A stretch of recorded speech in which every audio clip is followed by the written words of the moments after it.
Hello friends, welcome to my channel Study 05। आज के इस वीडियो में हम NCERT क्लास 6 की साइंस का 9th चैप्टर के बारे में डिस्कस करेंगे। आज हम लोग जानेंगे सजीव और उसकी विशेषताएं और आवास के बारे में जानेंगे। तो चलिए स्टार्ट करते हैं आज का वीडियो। जैसा कि चैप्टर का नेम है सजीव एवं उनका परिवेश, तो इस चैप्टर में सजीव एवं सजीव की क्या विशेषताएं होती हैं तथा वे निर्जीव चीज़ों से कैसे अलग होते हैं, उनके परिवेश, उनके अनुकूलन और उद्दीपन के बारे में बताया गया है। तो हम सबसे पहले जानेंगे कि सजीव शब्द का अर्थ क्या होता है।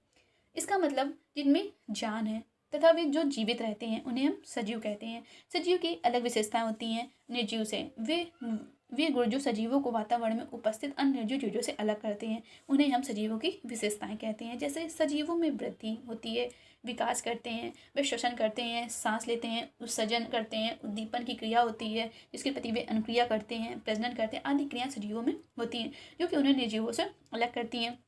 नेक्स्ट हम जानेंगे कि परिवेश शब्द का अर्थ क्या होता है।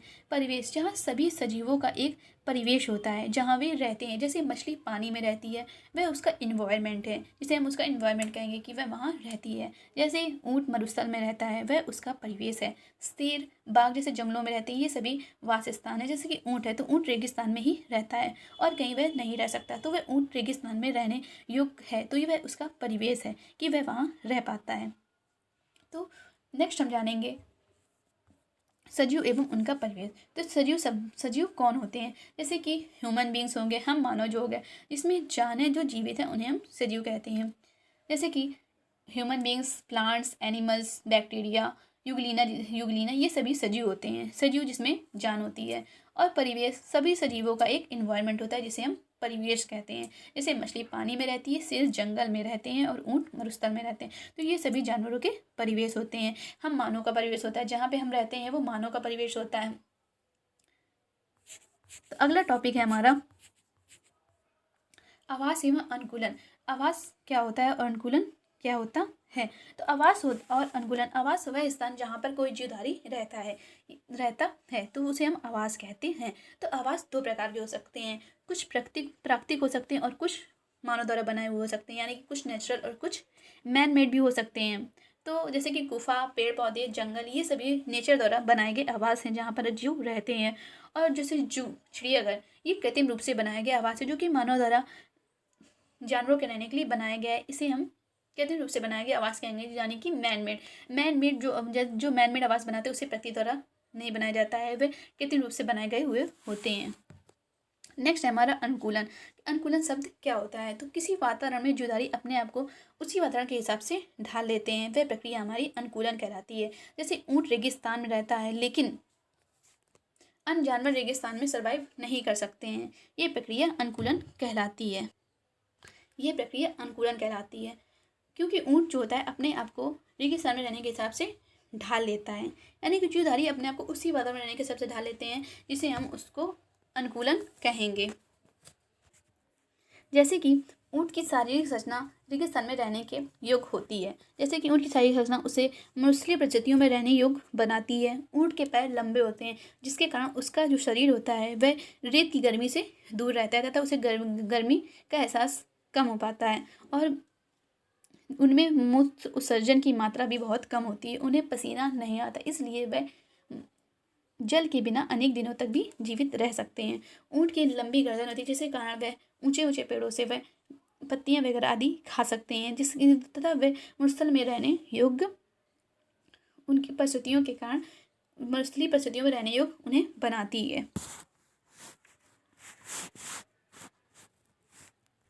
जैसे मछलियाँ पानी में रहती हैं। इन सभी मछलियों का शरीर धारा रेखी होता है, यानी कि जो मछलियाँ होती हैं वह स्ट्रीम लाइंड होती हैं। जैसा कि हमने चैप्टर 7 में पढ़ा था कि मछली का जो शेप होता है वह स्ट्रीम लाइंड होता है जो इसे तैरने में मदद करता है। धारा रेखी होने के कारण वे जल के अंदर आसानी से रह पाती हैं और मछलियों का शरीर चिकने सल्कों से भी ढका होता है। वे सल्क मछली को सुरक्षा प्रदान करते हैं तथा जल में आसानी से तैरने में सहायक होते हैं। मछली की पूंछ चपटी होती है जो कि उन्हें जल के अंदर दिशा परिवर्तन बनाए एवं संतुलन बनाए रखने के में सहायक होती है। मछली गिल की सहायता से या क्लोम की सहायता से श्वसन करती है, सांस लेती है। गिल जल की सांस में लेने में सहायता करते हैं, यानी गिल जो होते हैं मछली को जल में सांस को लेने में सहायता करते हैं। इसी कारण से वह जल में उपस्थित जो ऑक्सीजन होती है उससे वह सांस ले पाती है। जो मछली होती है उसका जो शेप होता है वह पानी में तैरने की योग तैरने के हिसाब से ही बना होता है कि उसका शेप स्ट्रीमलाइंड होता है। अनुकूलन जो होता है वह अल्पकाल में नहीं होता है, इसे होने में हजारों वर्षों की अवधि का समय लग जाता है। जैसे कि ऊँट को मरुस्थल के हिसाब से रहने में उसे बहुत ही समय लगा होगा। तो अनुकूलन जो होता है जब किसी को किसी चीज़ की आदत पड़ती है तो उसे आदत पड़ने में समय लगता है, वह उस वातावरण में ढलने में समय लेता है, जो कि हजारों वर्ष की अवधि हो सकती है। हमारा नेक्स्ट है अंकुरित। अंकुरित क्या होता है? अंकुरित शब्द का अर्थ क्या होता है?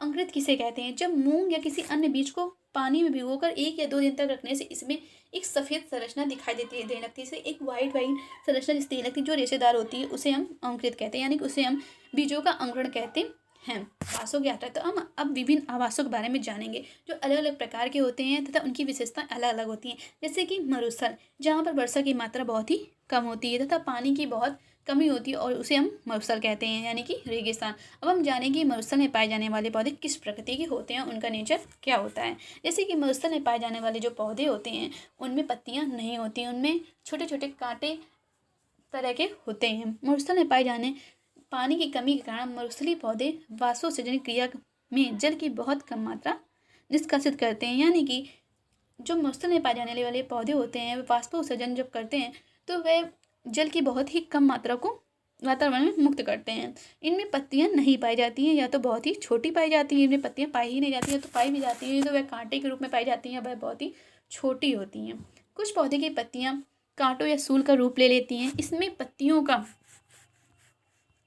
इसमें जो होता है पत्तियों से होने वाले वाष्पोत्सर्जन में कमी होने के कारण जलहास में भी कमी आती है, और इसमें तना पत्ती जैसी आकृति का होता है, यानी जैसे कि कैक्टस है या नागफनी जिसे कहते हैं, तो वह पत्ती जैसी आकृति का होता है। वह हमें पत्ती जैसा लगता है लेकिन वह उसका तना होता है। जैसे नागफनी की संरचना आपने देखी होगी, वास्तव में वह इसका तना नहीं होता है, तना ही होता है, पत्ती नहीं होती है। इन पौधों में प्रकाश संश्लेषण की क्रिया तने में होती है, यानी कि इसमें पत्ती होती नहीं है, तो जो प्रकाश संश्लेषण क्रिया होती है वह इसके तने में ही हो जाती है। तना जो होता है एक मोटी मोमी लेयर से ढका हुआ होता है, यानी कि उसमें एक मोटी मोम की परत होती है जो उसे जल संरक्षण में मदद करती है। और मरुस्थलीय पौधों की जड़ें जल को प्राप्त करने के लिए बहुत ही नीचे तक जाती हैं, मिट्टी में बहुत ही गहराई तक चली जाती है, जिससे उनको जल प्राप्त हो, क्योंकि मरुस्थल में केवल रेत और पत्थर ही होते हैं।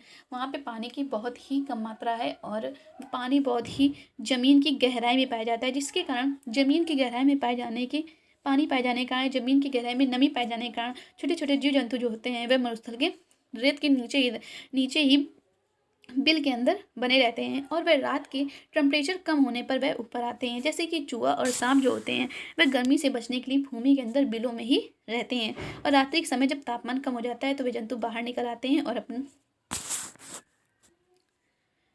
नेक्स्ट हम जानेंगे पर्वतीय क्षेत्र की पर्वतीय क्षेत्र कैसे होते हैं। पर्वतीय क्षेत्र जो होते हैं वे आसपास के इलाकों से बहुत ही ऊंचे होते हैं, और यहाँ पर बहुत ही तेज़ हवाएं चलती हैं, बहुत ही ठंडे होते हैं। यहाँ के जानवर जो होते हैं बहुत ही तेज स्पीड से भागते हैं। पर्वतीय क्षेत्रों में पौधे जंतुओं की अनेक प्रजातियाँ पाई जाती हैं। पर्वतीय क्षेत्रों में अनेक रंगीन पौधे पाए जाते हैं। पर्वतीय क्षेत्र बहुत ही देखने में सुंदर भी लगते हैं, और कुछ क्षेत्रों में शीतकाल में कभी कभी हिमपात यानी कि बर्फ भी गिरती है।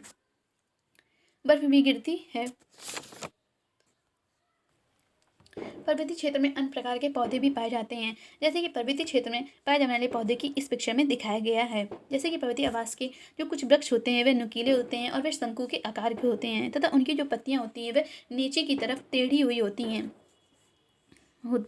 जिससे कि पानी नीचे की तरफ या बर्फ जो गिरती है वह नीचे की तरफ बह के चली जाए तथा उसमें रुके ना, इसलिए उसके जो पत्तियां होती हैं वह नीचे की तरफ होती हैं। इनकी शाखाएं तिरछी होती हैं। इनमें से कुछ वृक्षों की पत्तियां जो होती हैं सुई के आकार की होती हैं, इससे वर्षा का जल एवं हिमशैलता से नीचे की ओर खिसक जाता है। पर्वतों पर इन वृक्षों से अधिक भिन्न आकृति एवं आकार वाले वृक्ष भी मिल सकते हैं, यानी कि इससे विभिन्न आकृति और आकार वाले वृक्ष भी इस पर्वतों पर मिल सकते हैं। पर्वत पर जीवित रहने के लिए इनमें कुछ अन्य प्रकार का अनुकूलन हो सकता है, यानी कि जो कुछ अन्य प्रकार की आकृति के पौधे हो सकता है कि उनमें पर्वत में रहने के लिए कुछ और अनुकूलन भी हो, उनमें कुछ और वातावरण में कुछ और अनुकूलन हो। पर्वतीय क्षेत्र में पाए जाने वाले जंतु भी वहाँ की परिस्थितियों के प्रति अनुकूलित होते हैं। तो पर्वतीय क्षेत्र में पाए जाने वाले जंतु होते हैं वह भी पर्वतीय क्षेत्र में रहने के उस वातावरण में रहने के अनुकूलित होते हैं कि वह उसी वातावरण में रह पाते हैं, अन्य जगहों में वह नहीं रह पाएंगे, वह उसी वातावरण में रह पाते हैं, उसी परिस्थितियों में वह जीवित रहते हैं। तो जो पर्वतीय क्षेत्र में जो जानवर पाए जाते हैं उनकी त्वचा मोटी होती है, ठंड से जो उनका बचाव करती है, और शरीर को गर्म रखने के लिए याक के शरीर लंबे बालों से ढका होता है।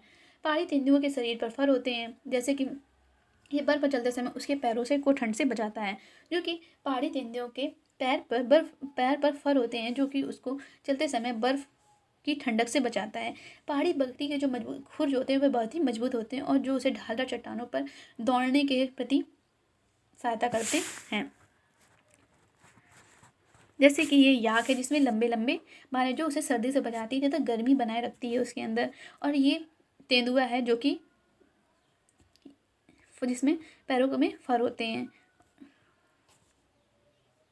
और ये पहाड़ी बकरी है। और पर्वतीय आवास प्रति जो कि अनुकूलित होते हैं। पर्वतीय क्षेत्रों में पाए जाने वाले जानवर भी सफ़ेद ही होते हैं तथा सफ़ेद बर्फ गिरने के कारण वे सफ़ेद ही होते बर्फ में रहते हैं तथा बर्फ में गिरने के कारण वहाँ के में पाए जाने वाले जानवर भी सफ़ेद होते हैं और वे बर्फ में ही छुप जाते हैं, जिससे वे पता ही नहीं चलता है कि वे बर्फ में छुपे हैं। शेर के अगले पैर के नखर लंबे होते हैं जिन्हें वे पद उंगलियों के अंदर छींच कर छिपा सकता है। यानी जो अगले पैर के जो नखर होते हैं यानी कि नाखून जैसे हम नेल्स कहते हैं उसके, तो वह पद उंगलियों के अंदर खींच कर छिपा सकते हैं, यानी कि खूब लंबे लंबे हो जाते हैं, लेकिन वह उसको पीछे की ओर खींच कर उसे छिपा सकता है। और शेर का रंग मटमैला होता है, जो शिकार के उसे घास से सूखे मैदानों में छिपाए रखता है और शिकार को पता भी नहीं चलता है। यानी कि शेर का मटमैला रंग जो होता है तो वह उसे घास के मैदान में आसानी से उसे छुपा रखता है, जिससे कि शिकार को पता भी नहीं चलता है कि वहाँ पे शेर है, और शिकारी जो होता है वहाँ पे आसानी से चला जाता है और शेर जो होता है वह उसका शिकार कर लेता है। अब हम जानेंगे कि शिकारी शब्द का अर्थ क्या होता है और शिकार शब्द का अर्थ क्या होता है। जैसे कि शिकार उसे कहेंगे वे जीव होते हैं जो किसी अन्य जीवधारी द्वारा मार दिए जाते हैं, और शिकारी वह जीवधारी होते हैं जो अन्य जीवधारियों का शिकार करते हैं। जैसे कि शेर और शिकार वह होगा जो हिरण। जैसे कि शेर हिरण का शिकार करता है तो हिरण जो होगा शिकार हो जाएगा और शिकारी शेर हो जाएगा। जैसे कि ये शेर और ये हिरण है। तो सजीव तो शिकारी और शिकार के बारे में हमने समझा। नेक्स्ट हम जानेंगे कि हिरण जो होता है अपने आप को कैसे बचाता है किसी शिकारी से। तो उसके लंबे कान उसे शिकारी की गतिविधि की जानकारी देते हैं। इसके सिर के पार्श्व में यानी कि अगल बगल में दोनों ओर स्थित आंखें प्रत्येक दिशा में देखकर खतरा महसूस करती हैं। यानी कि जो उसके सिर के अगल बगल जो आंखें होती हैं वह उसे शिकारी की सूचना देती हैं कि शिकारी को देखे रहती हैं। हिरण की तेज गति उसे शिकारी से दूर भागने में सहायक होती है। यानी कि हिरण इतनी तेज गति से भागता है कि सिर उसे नहीं पकड़ पाता यदि उसे पता चल जाता है तो। हिरण तेज गति से उसे शिकारी से दूर भागने में सहायक होती हैं। शेर, हिरण तथा अन्य जंतुओं में पौधों में और भी बहुत सी विशिष्ट संरचनाएं होती हैं जो उन्हें उनके आवास में रहने योग्य बनाती हैं। यानी कि जैसे कि हिरण है तो हिरण अपनी तेज गति के कारण अपने जीवन को सुरक्षित रख पाता है, और शेर जो होता है वह मटमैला कलर के होने के कारण वह अपनों को उसमें छुपा लेता है और वह शिकार कर पाता है। तो ऐसी बहुत सी विशिष्ट संरचनाएं होती हैं जो कि उन्हें उनके आवास में जीवित रहने योग्य बनाती है। क्योंकि हिरण का जीवित रहना भी जरूरी है उसके अस्तित्व के लिए, और शेर का जीवित रहना भी उसके अस्तित्व के लिए जरूरी है। तो दोनों को प्रकृति द्वारा ऐसी संरचना प्रदान की गई हैं जो उन्हें उस आवास में रहने के योग्य बनाती है ताकि वे जीवित रह सकें। क्योंकि शेर को जीवित रहने के लिए शिकार भी जरूरी है और हिरण को जीवित रहने के लिए भी उसका तेज स्पीड से भागना भी जरूरी है। अब नेक्स्ट जानेंगे कुछ जलीय आवास। समुद्र। जैसे कि समुद्र जब बहुत दूर समुद्र में मछलियाँ पाई जाती हैं। दूसरे बहुत से समुद्री जंतुओं के शरीर भी धारा रेखी होता है। तो समुद्र में जो रहने वाले जंतु होते हैं उन जंतुओं का भी शरीर भी धारा रेखी होता है, जिससे वह जल में सुगमता से चल सकते हैं और वह तैर सकते हैं। स्क्विड एवं ऑक्टोपस जैसे कुछ समुद्री जंतुओं का शरीर आमतौर पर धारा रेखी नहीं होता है। जैसे स्क्विड और ऑक्टोपस होते हैं उनका जो शरीर होता है वह स्ट्रीमलाइंड यानी कि धारा रेखी नहीं होता है। वह आमतौर पर वे समुद्र की गहराई में तलहटी में रहते हैं, यानी कि नीचे रहते हैं तली में, तथा अपने ओर आने वाले शिकार को पकड़ते हैं। यानी कि जो मछली तैरती हैं जो उनकी तरफ एकदम से चली जाती हैं तो वह उनको पकड़ते हैं और उनका शिकार करते हैं। जब वे जल में चलते हैं तो अपने शरीर को धारा रेखी बना लेते हैं। यानी कि जब वो जल में चलते हैं तैरते हैं तो वे अपने शरीर को धारा रेखी बना लेते हैं कि वह तैर सकें। जल में सांस लेने के लिए इनमें गिल क्लोम होते हैं। जल में सांस गिल क्लोम की सहायता से लेते हैं। डॉल्फिन एवं व्हेल जैसे कुछ जंतुओं में गिल नहीं होते हैं। ये सिर पर स्थित नासाद्वार द्वारा अथवा वात छिद्र द्वारा सांस लेते हैं। यानी कि डॉल्फिन और व्हेल जैसे कुछ जंतुओं में गिल नहीं होते, यानी क्लोम नहीं होते हैं, जो कि नासाद्वार तथा वात छिद्र द्वारा सांस लेते हैं। जैसे कि हम लोग नोस्ट्रिल द्वारा सांस लेते हैं, नासाद्वार द्वारा सांस लेते हैं, वैसे ही नासाद्वार की तरीके ही जिसे हम इनका नासाद्वार कहेंगे, लेकिन वात छिद्र द्वारा सांस लेते हैं, जिसे हम वात छिद्र कहते हैं, तो वे वात छिद्र द्वारा सांस लेते हैं। तो क्वेश्चन ये बन सकता है कि डॉल्फिन एवं व्हेल कैसे सांस लेते हैं। डॉल्फिन एवं व्हेल अपने वात छिद्रों के द्वारा सांस लेते हैं।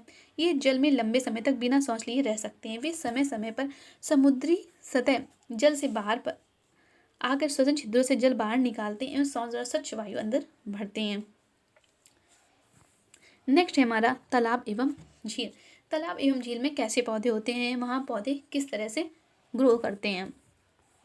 जैसे कि तालाब एवं झील में होने वाले पौधों को इन पिक्चर्स में दिखाया गया है कि कुछ पौधे जो होते हैं वे पानी के पास ही लगे रहते हैं और कुछ पौधे होते हैं जो जल में प्लवन करते रहते हैं और कुछ पौधे के फूल पत्ती सभी कुछ जल में प्लवन करते रहते हैं, यानी कि जल के अंदर ही रहते हैं, जिसे हम जलीय पौधे कहते हैं। जैसे कि इनमें से कुछ पौधों की जड़ें जो होती हैं जलाशय की तलहटी की मिट्टी में ही स्थिर रहती हैं। स्तरीय पौधों में जड़ मिट्टी से जल में खनिज पोषकों के अवशोषण का महत्वपूर्ण कार्य करती हैं। जैसे कि स्तरीय पौधों में जड़ जो होती है मिट्टी से जल एवं खनिज पोषकों को अवशोषित करती है, परंतु जलीय पौधों में जड़ें आकार में बहुत छोटी होती हैं। यानी कि जो नॉर्मली भूमि पर पौधे लगे हुए होते हैं वे उनकी जड़ें जो होती हैं मजबूत और लंबी भी होती हैं और इनकी जो जड़ें होती हैं बहुत ही छोटी छोटी होती हैं एवं इनका मुख्य कार्य पौधों की तलहटी में जमाए रखना होता है। इन पौधों का तना जो होता है लंबा, खोखला एवं हल्का होता है। तना जल की सतह तक वृद्धि करता है, जबकि पत्तियां एवं फूल जल की सतह पर प्लवन करते रहते हैं। कुछ जलीय पौधे जल में पूर्ण रूपेण डूबे रहते हैं, यानी कि जो कुछ जलीय पौधे होते हैं जो पूर्ण रूप से जो कम्प्लीटली उसी में ही डूबे रहते हैं। ऐसे पौधों के सभी भाग जल में दिख रहते हैं, यानी कि ऐसे पौधों के जो सभी भाग होते हैं फूल पत्ती जड़ जो भी होता है वे सभी भाग जो होते हैं वे जल में ही वृद्धि कर लेते हैं। इनमें से कुछ पौधों की पत्तियां सक्रिय होती हैं, यानी कि नैरो होती हैं एवं पतली रिबन की तरह होती हैं, बहुत ही पतली होती हैं, रिबन के तरीके होती हैं। ये बहते जल में सरलता से मुड़ जाती हैं। ये बहते जल में सरलता से फूल जाती हैं उसी दिशा में जिस तरह से पानी भाग रहा होता है उसी दिशा में उसी तरह से मुड़ जाती हैं। कुछ अन्य जलमग्न पौधे भी पत्तियां बहुत अधिक विभाजित होती हैं, जिससे जल इनके बीच में बहता रहता है और पत्ती को कोई क्षति भी नहीं होती है। पत्ती कोई क्षति भी नहीं होती। जैसे कि मेढक जो होता है, मेढक आमतौर पर तालाब में पाए जाने वाला एक जंतु होता है। ये तालाब के जल एवं स्थल दोनों पर रह सकता है। ये तालाब में भी पाया जाता है और ये जल में जमीन पर दोनों में ही रह सकता है। इसके पक्षवाद लंबे एवं मजबूत होते हैं। इसके पीछे के पैर जो होते हैं बहुत ही लंबे होते हैं और मजबूत भी होते हैं, जो इन्हें छलांग मारने एवं शिकार पकड़ने में सहायता करते हैं। इन्हें पक्षपाद में जाल युक्त पदुंगलियाँ होती हैं। इनके पीछे के पैरों में जाल युक्त पदुंगलियाँ भी होती हैं जो उन्हें तैरने में सहायता करती हैं, जो कि उन्हें पानी में रहने में सहायता करती हैं। जैसे इस पिक्चर में कुछ जलीय पौधे दिखाए गए हैं जो कि कुछ पानी के अंदर ही हैं, जो उसकी जड़ें पानी के अंदर हैं, जो कि ऊपर उनके फूलों पत्ती जल में प्लवन करते हैं। हमने केवल कुछ ही जंतुओं के बारे में इस चैप्टर में चर्चा की, जैसे कि मेढक, मछली और शेर के बारे में। हमारे आसपास के जीव जैसे हमारे आसपास निर्जीव और सजीव दोनों ही प्रकार के जीव रहते हैं जिनकी अलग अलग विशेषताएं होती हैं। जैसे कि सजीव जीवों में अनेक क्रियाएं होती हैं जो कि उनको निर्जीव चीज़ों से सजीवों को निर्जीव से अलग करती हैं। जैसे कि सजीवों में उद्दीपन होता है, प्रजनन होता है, उत्सर्जन आदि क्रियाएं जो होती हैं जो कि हमारे आसपास रहने वाले निर्जीव जीवों से सजीवों को अलग करती हैं। नेक्स्ट हमारा, क्या सभी सजीवों को भोजन की आवश्यकता होती है। जैसा कि हम सभी जानते हैं कि सभी सजीवों को भोजन की आवश्यकता होती है। हम भोजन के बिना जीवित नहीं रह सकते हैं। यदि हमें जीवित रहना है तो हमें भोजन की आवश्यकता होगी, जिससे कि हमें एनर्जी मिलती है। तो हम जानते हैं कि भोजन शब्द का अर्थ क्या होता है। भोजन एक पौष्टिक आहार है। यह जीवधारियों के लिए अत्यंत आवश्यक होता है। तो उन्हें अगर जीवित रहना है, उन्हें अस्तित्व बनाए रखना है अपना, तो वह सभी जीवधारियों के लिए आवश्यक है। जैसे कि जानवर, मनुष्य, सभी को जीवित रहने के लिए भोजन की आवश्यकता है, जो कि हमें एनर्जी देता है। तो इन सभी चीज़ों के लिए भोजन की आवश्यकता है। तो भोजन सजीवों को उनकी वृद्धि के लिए आवश्यक है और जो उन्हें ऊर्जा प्रदान करता है। सजीवों को उनके अंदर होने वाले अन्य जैव प्रक्रमों के लिए ऊर्जा की आवश्यकता है, यानी कि वह जो भी क्रिया करते हैं उन्हें उन चीज़ों के लिए उसकी आवश्यकता होती है। हम जानेंगे नेक्स्ट सजीवों की अन्य कैरेक्टरिस्टिक्स के बारे में। क्या सभी जीवों में वृद्धि परिलक्षित होती है। तो सभी जीवों में वृद्धि तो परिलक्षित होती है। जैसे कि सभी जीव वृद्धि करते हैं, कुछ वृद्धि हमें पता चलती हैं समय के साथ और कुछ वृद्धि आभासी रूप से होती हैं। जैसे कि हमारे शरीर में हर समय वृद्धि हो रही है। जैसे कि कुछ वर्ष बाद आप वयस्क हो जाएंगे। जंतुओं के बच्चे भी वृद्धि कर वयस्क हो जाते हैं। जैसे कुत्ते के पिल्ले बड़े हो जाते हैं, गाय के बछड़े भी बड़े हो जाते हैं और एक अंडे से एक मुर्गी निकलती है, जो चूजा निकलता है, जो कि बड़े होके मुर्गी या मुर्गे में परिवर्तित हो जाता है। पौधे भी वृद्धि करते हैं। अपने चारों ओर पाए जाने वाले विभिन्न प्रकार के पौधों का आप देख सकते हैं। जैसे कि बहुत छोटे छोटे जीव होते हैं जो कि समय के साथ वृद्धि करते हैं और वे बड़े हो जाते हैं। जैसे कि चित्र में दिखाया गया है कि एक चूजा है, वह कुछ समय बाद और बड़ा हुआ और धीरे एक समय आया जब वह मुर्गा या मुर्गी का रूप उसने वयस्क हो गया, ले लिया। जैसे कि इसमें दिया है कि एक शिशु वृद्धि करके वयस्क हो जाता है, यानी कि हम सबसे पहले छोटे होते हैं, फिर बड़े होते हैं, फिर उससे बड़े, फिर उससे बड़े, और एक दिन आता है ऐसा जब वृद्धि होते होते वयस्क हो जाते हैं, यानी कि हम लोग बड़े हो जाते हैं। तो ये सभी सजीवों की एक विशेषताएं हैं जो सजीवों में होती हैं, उनमें वृद्धि होती है।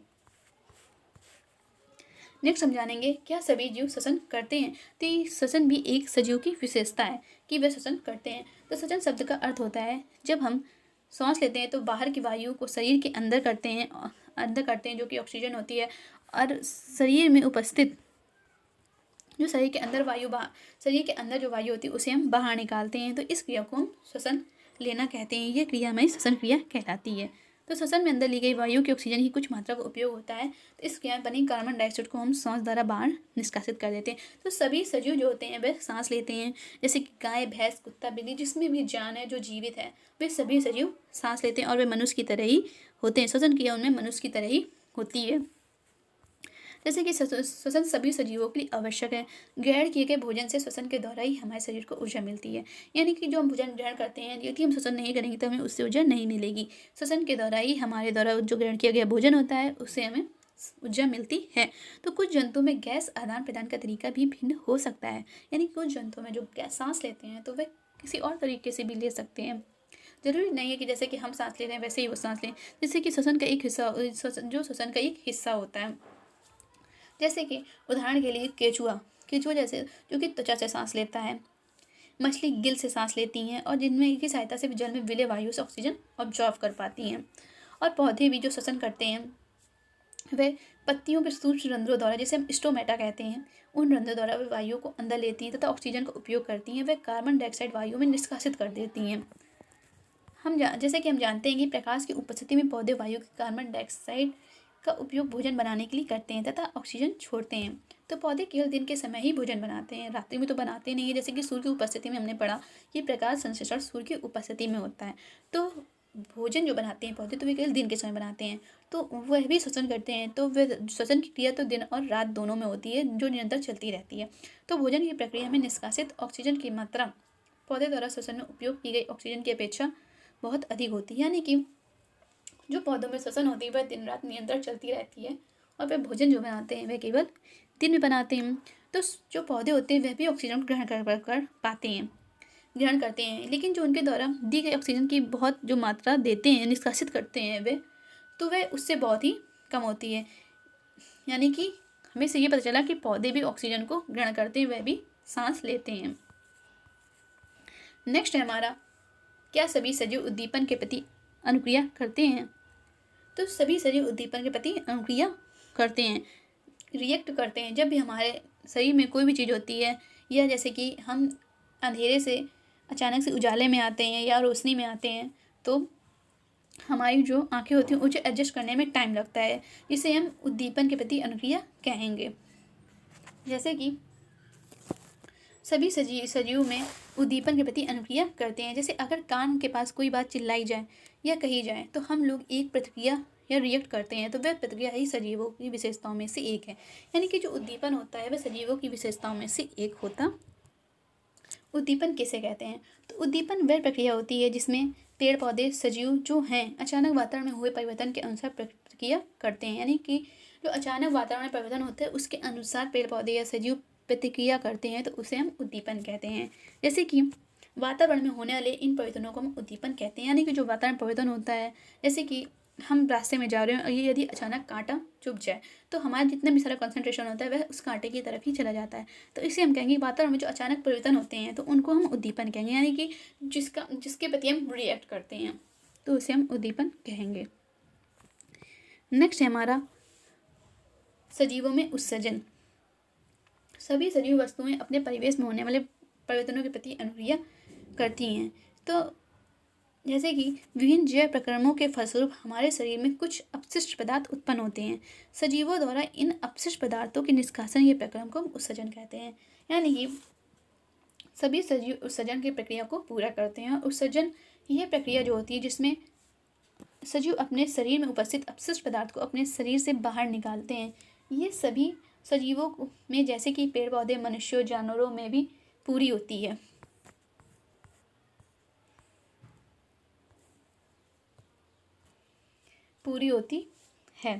इस प्रक्रिया में सभी जीवों में विशेषता के रूप में देखा जाता है। तो जो ये प्रक्रिया होती है सजीवों में एक विशेषता के रूप में इसे देखा जाता है। ये क्रिया इसलिए होती है क्योंकि जो भोजन सजीवों द्वारा ग्रहण किए जाते हैं उन्हीं पदार्थों से अपशिष्ट पदार्थों का निर्माण होता है। यानी जो भोजन हम ग्रहण करते हैं तो जो सब जब शरीर के अंदर हो जाता है तो उन्हीं पदार्थों से अपशिष्ट पदार्थों का हमारे शरीर के अंदर निर्माण हो होता है।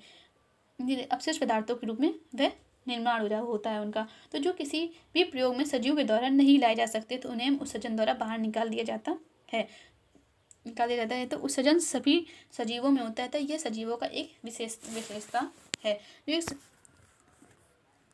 उत्सर्जन की प्रक्रिया सभी जीव करते हैं। तो पौधे भी उत्सर्जन करते हैं, जैसे कि परंतु इनमें जो प्रक्रम उत्सर्जन का ढंग होता है वह कुछ अलग होता है। पौधे में कुछ हानिकारक अथवा विषैले पदार्थ जब उत्पन्न होते हैं तो कुछ पौधों में ये अपशिष्ट पदार्थ जो होते हैं पौधे के कुछ विशेष भागों में एकत्रित हो जाते हैं, संग्रहित यानी स्टोर कर लेते हैं। कुछ भाग जो होते हैं जो पौधों को विषैले हानिकारक पदार्थों को स्टोर कर लेते हैं, जिससे पौधों को क्षति या हानि नहीं पहुंचती है। नहीं, पौधों को हानि नहीं पहुंचती जो हानिकारक पदार्थ होते हैं। कुछ पौधों में अपशिष्ट पदार्थों का निष्कासन स्त्राव के रूप में होता है, यानी कि कभी कभी उसमें कुछ बहने सा लगता है तो उसे हम स्त्राव के रूप में होता है, जिसे हम उसका उत्सर्जन कहेंगे। तो उत्सर्जन जो होता है सजीवों का एक दूसरा समान लक्षण है जो कि सजीवों में हमेशा होता है, चाहे वह जानवर हो, पौधा हो, कुछ भी हो। अगर उसमें जान है, जीवित है तो उसमें उत्सर्जन की प्रक्रिया होती है। नेक्स्ट है हमारा, क्या सभी सजीव प्रजनन करते हैं? जैसा कि हम जानते हैं कि सभी सजीव जिसमें जान है वे सभी प्रजनन करते हैं। ये भी एक कैरेक्टरिस्टिक्स है सजीव की, जो कि सभी सजीव प्रजनन करते हैं। तो सभी सजीव इस प्रक्रिया को पूरा करते हैं। प्रजनन एक इम्पॉर्टेंट प्रक्रिया है। प्रजनन वह प्रक्रिया है जिसमें लोग अपने जैसे संतान बच्चों को पैदा करते हैं। इस क्रिया को हम प्रजनन कहते हैं, यानी कि रिप्रोडक्शन कहते हैं। अपने जैसे संतानों को उत्पन्न करना उसे हम प्रजनन कहते हैं। जैसे कि मछलियाँ उत्पन्न करती हैं, मछलियाँ भी प्रजनन की प्रक्रिया को पूरी करती हैं। सभी सजीव इस प्रक्रिया को पूरा करते हैं। जिसमें जीवन है वे सभी इस प्रक्रिया को पूरा करते हैं। ये सबसे महत्वपूर्ण प्रक्रिया है जो किसी भी सजीवों में दिखाई देती है। जैसे कि पक्षी अंडे देते हैं जिनमें स्फुटन द्वारा नवजात उत्पन्न होते हैं। जंतुओं में भी प्रजनन होता है, पेड़ों में भी प्रजनन होता है। जैसे कि बीज द्वारा एक नया पेड़ पौधा या पेड़ तैयार हो जाता है तो वह भी एक प्रजनन के द्वारा ही तैयार होता है। फूल भी प्रजनन करते हैं। जैसे कि एक वुमेन है जो बेबी को लिए खड़ी हुई है तो यह भी एक अपनी ही जैसे संतान को लिए है। जैसे कि गाय है, इसकी जैसे एक संतान इसकी है। कुत्ते हैं, बिल्लियाँ, ये सभी अपने जैसे संतानों को उत्पन्न करती हैं जो कि सजीव हैं। ये सजीव की यह सबसे महत्वपूर्ण प्रक्रिया है जो किसी भी सजीवों में दिखाई देती है। हम जान लेते हैं इस लेसन के क्वेश्चन आंसर। तो आवास किसे कहते हैं? आवास वह स्थान है, किसी स्थान या परिवेश जिसमें पौधे, जंतु एवं अन्य जीव रहते हैं, उनका आवास कहलाता है। आवास का अर्थ निवास स्थान या एक घर, जिसे हम निवास स्थान या एक घर कह सकते हैं। तो जीव अपने आवास पर निर्भर करते हैं। कई प्रकार से पौधे और जानवर सामान साझा करते हैं। कई प्रकार के पौधे और जानवर जो होते हैं वे समान आवास को साझा करते हैं, यानी कि वह एक ही प्रकार के आवास में रहते हैं। सेकंड क्वेश्चन है हमारा, कैक्टस मरुस्थल में जीवन यापन के लिए किस प्रकार अनुकूलित होते हैं? यानी कि जो कैक्टस होता है वह जीवन यापन किस प्रकार से होता है कि वह मरुस्थल में जीवन यापन कर पाता है? तो कैक्टस में तने के द्वारा प्रकाश संश्लेषण होता है। कैक्टस की पत्तियाँ जो होती हैं, पत्तियाँ नहीं होती हैं तथा वे कांटे के रूप में होती हैं। इनमें पत्तियाँ नहीं पाई जाती हैं। कुछ पौधे की पत्तियाँ कांटों या सूल का रूप ले लेती हैं। इसमें पत्तियों से होने वाले वाष्पोत्सर्जन में होने वाले जल ह्रास में कमी होती है। इसमें तना पत्ती जैसी आकृति का होता है। जैसे नागफनी में पत्ती जैसी जिस संरचना को आप देखते हैं, वास्तव में वह इनका तना होता है। इस पौधे में प्रकाश संश्लेषण क्रिया तने में होती है। तना एक मोटी मोमी लेयर से कवर्ड होता है, जिसके कारण पौधे की जल संरक्षण की सहायता होती है और अधिकतर मछली पौधे की जड़ें जल अवशोषण के लिए मिट्टी के बहुत गहरे तक चली जाती हैं। थर्ड क्वेश्चन हमारे रिक्त स्थानों की पूर्ति कीजिए। का नंबर है पौधे एवं जंतुओं में पाए जाने वाले विशिष्ट लक्षण जो उन्हें आवास विशेष में रहने योग्य बनाते हैं कहलाते हैं। यानी कि वह लक्षण जो उन्हें विशेष आवास में रहने योग्य बनाते हैं तो वह उसे हम अनुकूलन कहते हैं। यानी कि वह अनुकूलन कहलाता है, जो उस वातावरण में जिसके कारण वे रह सकते हैं उसके लिए वे अनुकूलित होते हैं। क्योंकि खा है हमारा स्थल पर पाए जाने वाले पौधे एवं जंतुओं के आवास को क्या कहते हैं, तो उसे हम स्थलीय आवास कहते हैं। वे आवास जिनमें जल में रहने वाले पौधे एवं जंतु रहते हैं, यानी कि जल में पौधे एवं जंतु रहते हैं उसे हम जलीय आवास कहेंगे। घा है हमारा मृदा जल एवं वायु किसी आवास के घटक हैं। तो मृदा जल एवं वायु जो होते हैं अजैव घटक है, जिसमें जीवन मतलब जो जीवित नहीं है तो उसे हम अजैव घटक कहेंगे। हमारे परिवेश में होने वाले परिवर्तन जिनके प्रति हम अनुक्रिया करते हैं, यानी जिसके प्रति हम रिएक्ट करते हैं, तो वह उद्दीपन कहलाते हैं।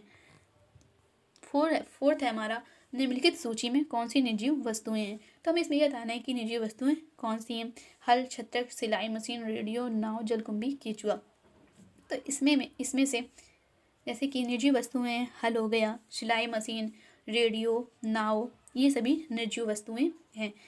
फिफ्थ है किसी ऐसी निर्जीव वस्तु को उदाहरण दीजिए जिसमें सजीवों के दो लक्षण दिखाई देते हैं।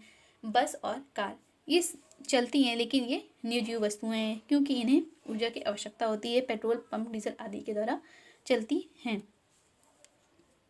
निम्न में से कौन सी निर्जीव वस्तुएं किसी समय सजीव का अंश थीं? तो मक्खन, चमड़ा, मृदा, ऊन, बिजली का बल्ब, खाद्य तेल, नमक, सेब, रबड़। जैसे कि इसमें मक्खन जो है, मक्खन एक समय था जब वह सजीव का अंश था। जैसे कि मक्खन हमें दूध से प्राप्त होता है और दूध हमें सजीव जानवरों से प्राप्त होता है, गाय, भैंस आदि जानवरों से प्राप्त होता है। चमड़ा भी हमें सजीवों से प्राप्त होता है। ऊन हमें सिप से प्राप्त होता है, गोट से प्राप्त होता है जो पश्मीना गोट होती है, जो हमने फर्स्ट चैप्टर में पढ़ा था। बिजली का बल्ब ये निर्जीव हो जाएगा। और खाद्य तेल ये भी सजीवों का अंश है। सेब सजीव का अंश है जो एक समय पेड़ में था। रबड़ भी एक सजीव का अंश है। सजीवों के विशिष्ट लक्षण सूचीबद्ध कीजिए। 7th है हमारा, जैसे कि सजीवों के विशिष्ट लक्षण सूचीबद्ध करिए। जैसे तो इसका आंसर होगा सजीव सृजन करते हैं, सजीव को भोजन की आवश्यकता होती है, वह उद्दीपन करते हैं, उद्दीपन के प्रति अनुक्रिया करते हैं, वृद्धि करते हैं, विकास करते हैं आदि, ये सभी सजीवों के विशिष्ट लक्षण हैं।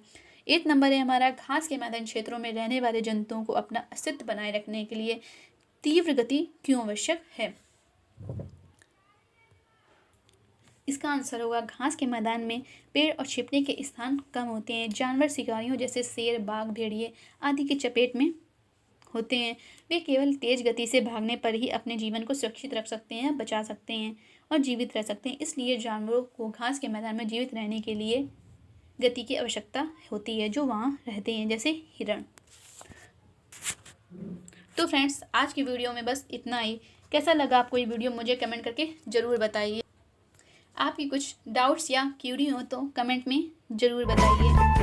तो ऐसे ही वीडियोस को देखने के लिए लाइक एंड सब्सक्राइब करें। तो फ्रेंड्स, मिलते हैं अपने नेक्स्ट वीडियो पे। Thank you.